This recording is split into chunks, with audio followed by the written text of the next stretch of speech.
Hello, my name's Zach and welcome to Limited Bash Customs, aka my garage that's in really bad shape at the moment. You can see there's junk everywhere. A lot of it's car parts, some of it's just random stuff. There's leftovers of a gym in the background there from my martial arts days when I was teaching self-defense classes out of there. But yeah, we'll get it cleaned up, make it a user-friendly space. But luckily for me, I have some super awesome bosses at my regular weekday job at Mildred & Koch. So let's pack up here and head over there, see what that workshop has to offer, what I've got at my disposal, and yeah, check it out.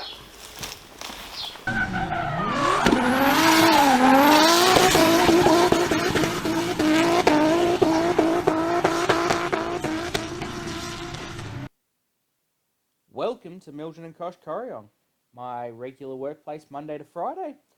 Let's go inside and take a quick look around at the front of the shop. Really quick run through. You'll notice there's some generators.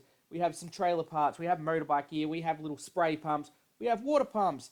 There's some lawnmower blades and things on the wall there, and just general things you'll find in a service station. Here is our spare parts. We've got most of the common things, although we do get a lot of stuff in on a need-by-need basis. A variety of fitting for pumps and pipes and that kind of stuff. Our electrical wall, lubricants. As we come around the corner, we have oils and a variety of batteries. Now let's head down the stairs.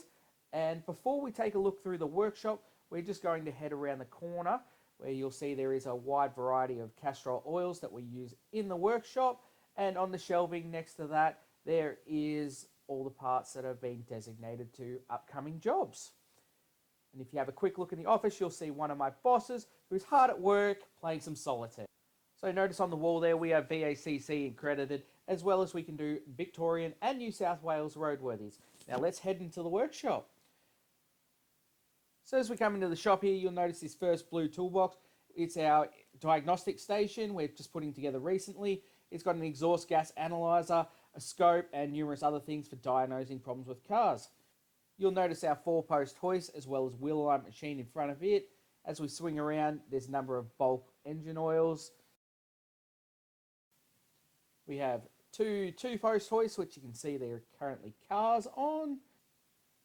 Some toolboxes there that belong to different mechanics. As we come around a bit further, this is the electrical bench, or my main bench. It's currently a mess. I'm working on numerous projects at the moment. As we turn around, we head up this side of the workshop. You'll see there's another workbench. It's currently covered in motorbike parts, as Adam is hard at work during his lunch hour fixing his bike. We have a tyre changer and wheel balancer. There is a small press in the corner. And now let's head out to the second part of the workshop. So we're going to head over to this bench first, which you can normally be forgiven for not knowing there is a bench there. It's covered in that much crap. So what you're witnessing here is an absolute miracle that you can actually see it, and we've got it captured on camera. Normally this bench is used for doing water pumps, the spray units, the likes, that kind of stuff by one of the bosses. You'll see there's a couple of presses, and as we come around, this is our normal motorbike area. There is a hoist there for doing the side-by-sides, and we head out a bit further. More motorbike section, we've got a mini hoist, there's a workbench, and all the stuff, yeah, for small engines, so motorbikes, four-wheelers, chainsaws, lawnmowers, all that kind of stuff. Now, as we make our way through this maze here, we head out to the part of the workshop which is meant for metal fabrication. We have a large sheet metal bender, and there's this trailer we put together for lowering down a solar pump, I believe. I don't know, I haven't actually had anything to do with that, but that's kind of things we can do here. Some more workbenches, there's our drill presses, and as we head around the corner, there is our aluminium steel rack, and this is the machine part of our workshop. So in this part of the workshop, we have a number of lathes and things. This part doesn't get used all that often, but it really comes in handy in the times when we do need to make those bits and pieces that we either can't order or just simply can't get up in the time that we actually need them. On the bench here, we have taps and dies. Next to it, we have the ultrasonic cleaning bath for cleaning things like manifolds and EGRs, all that kind of things. You'll notice there is tools for making chainsaw chains as well as a variety of chains. As we come back around, there is another lathe tools and other precision tools up the back there. Another small press, and when we come around, we have a brake lathe and numerous precision tools or engine rebuilding tools up the back. That about covers the machine shop part of the workshop. Okay, let's head out the back and see what we've got out there. So first thing, when we open the door, you'll notice there is another couple of steel racks. So we do a bit of fabrication in the workshop. We try and keep the racks filled with the kind of materials we're using. Helps make the jobs run smoother. Coming around, and here is our wash bay, which looks extremely disgusting at the moment. We did have a school-based apprentice, and part of his job was keeping the workplace clean, although he recently has moved away, and we haven't adjusted to having to clean up after ourselves. We're going to head through this steel rack now, and you'll notice in front of us is a tow truck. Another thing we do here is offer roadside assistance for Victoria and New South Wales, which includes picking up broken down or crashed vehicles, hence the tow truck. It also comes in handy when I need to pick up a project for myself, or one of my own cars has happened to broken down, which is happened on a few occasions. A bunch more motorbikes and some spray units, and really who knows what else is out here. Could be anything. There's a whole shed full of old spare parts. This is spare parts that used to be in our main area, although don't really get sold very often, so they've been stored in the shed to make room for parts that we do use. We also build sheds here at Mildred and Kosh. And as we come around into this front shed, we have motorbikes that are new or waiting to be delivered in this part of the shed, and up the other end of the shed there's tyres and more storage. And here we have our little Suzuki that is basically the workshop mascot. It spends that much time here just getting little things done here and there and basically annoying us as we drive it in and out every day.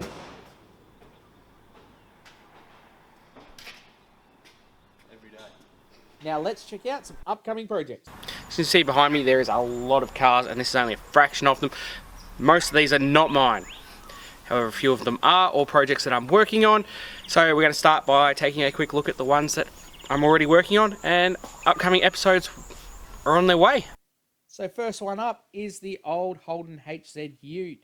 This one has had an engine conversion done to it, and I was tasked with wiring that engine up. This is one I've been working on for quite a while, and should be the first build series that comes up on this channel starting very soon. Next up, we have the Ford Falcon XR6 Turbo. This vehicle needs an engine and transmission done, and we'll be getting to that once the Ute's finished. So stay tuned for that if you're into Fords. And now we get to the first of my personal cars. Here we have an R33 GTS that has definitely seen better days. As you can see, it's been in an accident and it hit a pole right there. So this car is basically just spares at the moment, and one of these days we'll get around to pulling everything apart. Subaru up against it, not mine. It was one we picked up that had been in a rollover, and that's just where it's finished up. The plan is to strip the car and take everything I want out of it, then ditch the body, as there's not a whole lot good there. And another R33 Skyline. This is the one the other parts are supposed to be going into one of these days. It's a project I started a long time ago when I was living with my parents still. I moved out, it stayed in their shed. They've since sold the place, and I've had to move it to my place, which is now Limited Bash Customs. It's sitting here, and hopefully one day I'll get around to doing something with it, as I basically have everything that's required for it. It's just finding the time and a bit of cash to want to do it. You'll also notice there is a number of other little 4-cylinder motors laying around that we might do something with one day. And another Skyline. This time an R32 GTR. This was my realistic dream car, and I'm fortunate enough to have bought one when they were sitting at their lowest, as I could not afford it these days. I'll be releasing a video on what's been done to this car and what is going to be done to this car. And before anyone asks, no, it is not for sale. It's not just cars that I have. I also have a motorbike. This here is a Ninja 650 that I really need to spend more time out riding. The old Commie, the one that gets me from A to B. It's my daily driver. It doesn't really cost me a whole lot of money, just the basic maintenance, engine oil changes, tyres, nothing special about it, and I don't plan to do a whole lot with it. This one, on the other hand, is my main personal project at the moment. you'll notice that I am filming an upcoming episode there. So this is an 84 Nissan Patrol.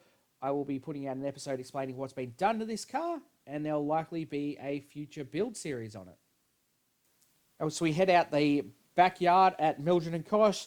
There is numerous Patrol parts. You can see there's some doors, there's an aluminium bull bar, spare tyre, there's a gearbox under there somewhere.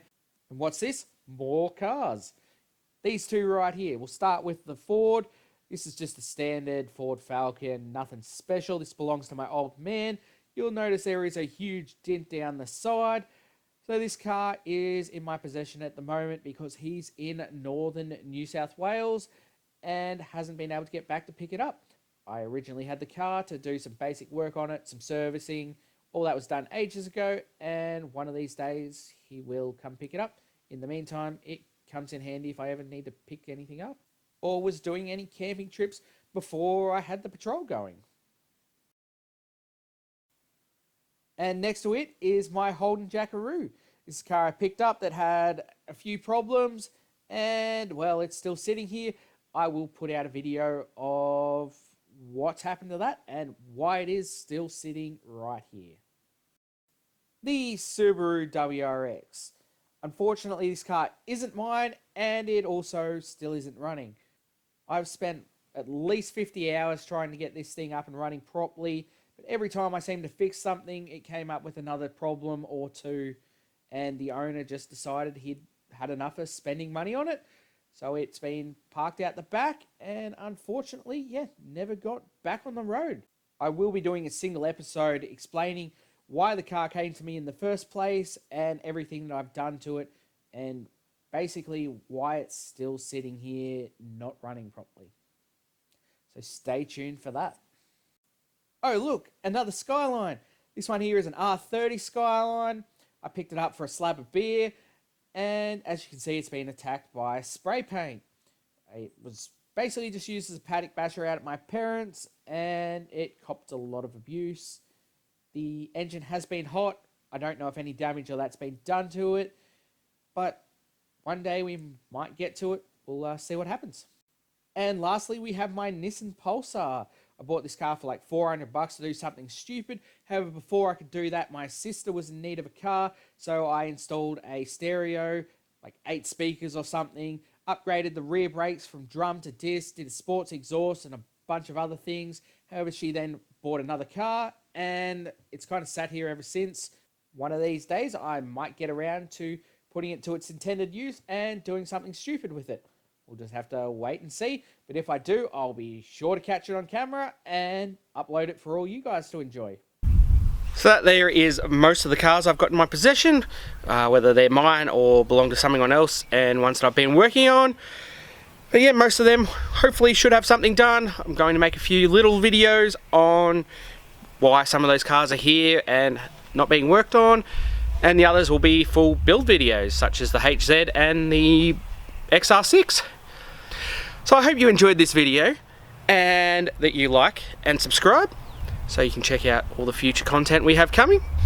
Thank you very much for watching, and I will see you in the next one.